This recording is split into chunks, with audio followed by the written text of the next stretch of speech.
या प्रभागामध्ये मोठा उत्साह दिसतोय. आपल्यासोबत इथे असलेले उमेदवार आहेत. संघसाहेब, नेमकं काय सांगाल, कोणती भावना वाटते, इतका मोठा रिस्पॉन्स मिळतोय?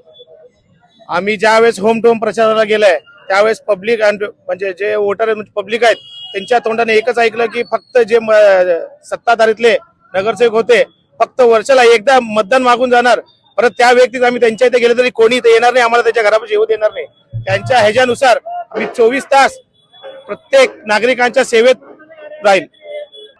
तुम्हाला असं वाटतंय का त्यांच्याबद्दल राग आहे का नाही? ही गर्दीतूनच दिसून येते की त्यांच्याबद्दल नागरिकात किती राग आहे. सत्ताधारी पक्षाबद्दल म्हणताय? सत्ताधारी पक्षाबद्दलच बोलतोय. त्यांनी स्मार्ट सिटी मधून काय काय केलं आम्हाला माहित नाही, पण आमच्या प्रभागामध्ये कचरा डेपो भेट दिली आम्हाला स्मार्ट सिटीच्या याच्यातून गिफ्ट.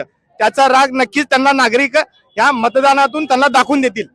मध्ये या प्रभागामध्ये प्रस्थापितांचा जे 5 वर्षामध्ये न करतेपणा होता त्याचा रोष जनतेमध्ये आहे. त्या जनतेचा रोष येणाऱ्या 15 तारखेला या शिवसेनेच्या धनुष्यबाणासमोर बटन दाबून लोक घेणार आहेत.